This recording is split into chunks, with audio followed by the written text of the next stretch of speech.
بسم اللہ الرحمن الرحیم۔ پیش خدمت ہے اسپورٹس بلیٹن۔ سب سے پہلے ہاکی۔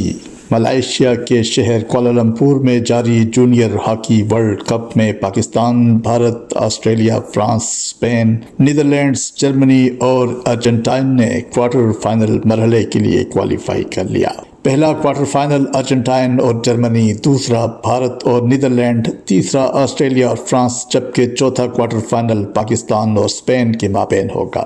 ٹورنامنٹ کے سیمی فائنل مقابلے 14 دسمبر جبکہ فائنل 16 دسمبر کو کھیلا جائے گا۔ دوسری طرف سینتیاگو چلی میں 29 نومبر تا 10 دسمبر 2023 تک کھیلے گئے خواتین کے جونیئر ہاکی ورلڈ کپ میں نیدرلینڈز نے ارجنٹینا کو پینلٹی شوٹ آؤٹ پر 4-1 سے شکست دے کر ٹائٹل جیت لیا۔ بیس بال کی خبروں میں 3 تا 10 دسمبر 2023 تائیوان میں منعقد ہونے والی 30ویں ایشین بیس بال چیمپئن شپ جاپان نے جیت لی۔ فائنل میں جاپان نے تائیوان کو 1-0 سے شکست دے کر 20واں ٹائٹل اپنے نام کیا۔ جنوبی کوریا کی ٹیم نے کانسی کا تمغہ جیتا۔ اور اب کرکٹ۔ بنگلہ دیش پر مقابلہ نیوزی لینڈ۔ میرپور ڈھاکہ میں بنگلہ دیش اور نیوزی لینڈ کی کرکٹ ٹیموں کے مابین کھیلے گئے دوسرے ٹیسٹ میچ میں نیوزی لینڈ نے 4 وکٹوں سے فتح حاصل کر کے سیریز 1-1 سے برابر کر دی۔ بنگلہ دیش نے ٹاس جیت کر پہلے بلے بازی کرتے ہوئے پہلی اننگز میں 172 رنز بنائے، جس کے جواب میں کیوی ٹیم گلین فلپس کے شاندار 87 رنز کی بدولت 180 رنز بنانے میں کامیاب ہوئی۔ بنگلہ دیشی ٹیم اپنی دوسری اننگز میں صرف 144 رنز بنا سکی۔ نیوزی لینڈ کی طرف سے اعجاز پٹیل نے 6 وکٹیں حاصل کیں۔ 137 رنز کے ہدف کے تعاقب میں نیوزی لینڈ نے 69 کے سکور پر 6 وکٹیں کھونے کے بعد گلین فلپس کے 40 اور مچل سینٹنر کے 35 رنز کی بدولت کامیابی حاصل کی۔ گلین فلپس میچ کے جبکہ بنگلہ دیش کے تیج الاسلام سیریز کے بہترین پلیئر قرار پائے۔ انگلینڈ پر مقابلہ ویسٹ انڈیز۔ انگلینڈ اور ویسٹ انڈیز کے مابین 3 ایک روزہ انٹرنیشنل میچز کی سیریز میں میزبان ویسٹ انڈیز نے 2-1 سے کامیابی حاصل کر لی۔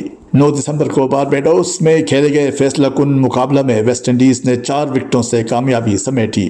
بارش سے متاثرہ میچ میں انگلینڈ نے پہلے بلے بازی کرتے ہوئے 40 اوورز میں 9 وکٹوں کے نقصان پر 201 رنز بنائے۔ ویسٹ انڈیز کو 34ویں اوورز میں 188 رنز کا ہدف ملا، جو اس نے 32ویں اوور میں پورا کیا۔ Women's cricket. پاکستان نے میزبان نیوزی لینڈ کو 3 T20 میچز کی سیریز میں 2-1 سے شکست دے کر پہلی مرتبہ نیوزی لینڈ کے خلاف سیریز جیتنے کا اعزاز حاصل کر لیا۔ ڈوینڈن میں کھیلے جانے والے پہلے دونوں میچز میں پاکستانی ویمنز ٹیم نے فتح حاصل کی، جبکہ کوئنز ٹاؤن میں ہونے والے آخری مقابلہ میں نیوزی لینڈ نے کامیابی سمیٹی۔ دوسری جانب بھارت اور انگلینڈ کی ویمنز ٹیموں کے مابین منعقدہ 3 میچوں کی T20 سیریز میں انگلینڈ نے 2-1 سے کامیابی حاصل کی۔ فٹ بال۔ انگلش پریمیئر لیگ میں گزشتہ ہفتے کھیلے گئے میچز میں مانچسٹر یونائیٹڈ کو برنمتھ کے ہاتھوں 3-0 سے شکست کا سامنا کرنا پڑا۔ دیگر میچز میں لیورپول نے کرسٹل پیلس کو 2-1، مانچسٹر سٹی نے لوٹن ٹاؤن کو 2-1، آسٹن ولا نے آرسنل کو 1-0، ایورٹن نے چیلسی کو 2-0، جبکہ فلہم نے ویسٹ ہیم کو 5-0 سے شکست دے دی۔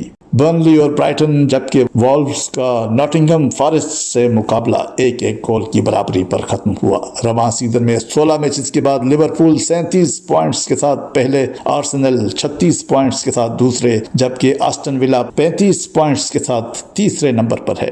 سعودی عرب کے کنگز کپ فٹ بال ٹورنامنٹ کے ایک میچ میں النصر کلب نے الشہاب کلب کو دوڑ کے مقابلہ میں 5 گول سے شکست دے کر سیمی فائنل میں جگہ بنا لی۔ اس میچ میں پرتگال کے معروف کھلاڑی کرسچیانو رونالڈو نے رواں سال میں اپنا 50واں گول سکور کیا۔ قبل ازیں الریاض کلب کے خلاف رونالڈو نے اپنے کیریئر کا 1200واں میچ کھیلا تھا۔ رپورٹ نون میم طاہر۔ روزنامہ الفضل انٹرنیشنل، 14 دسمبر 2023، صفحہ 8۔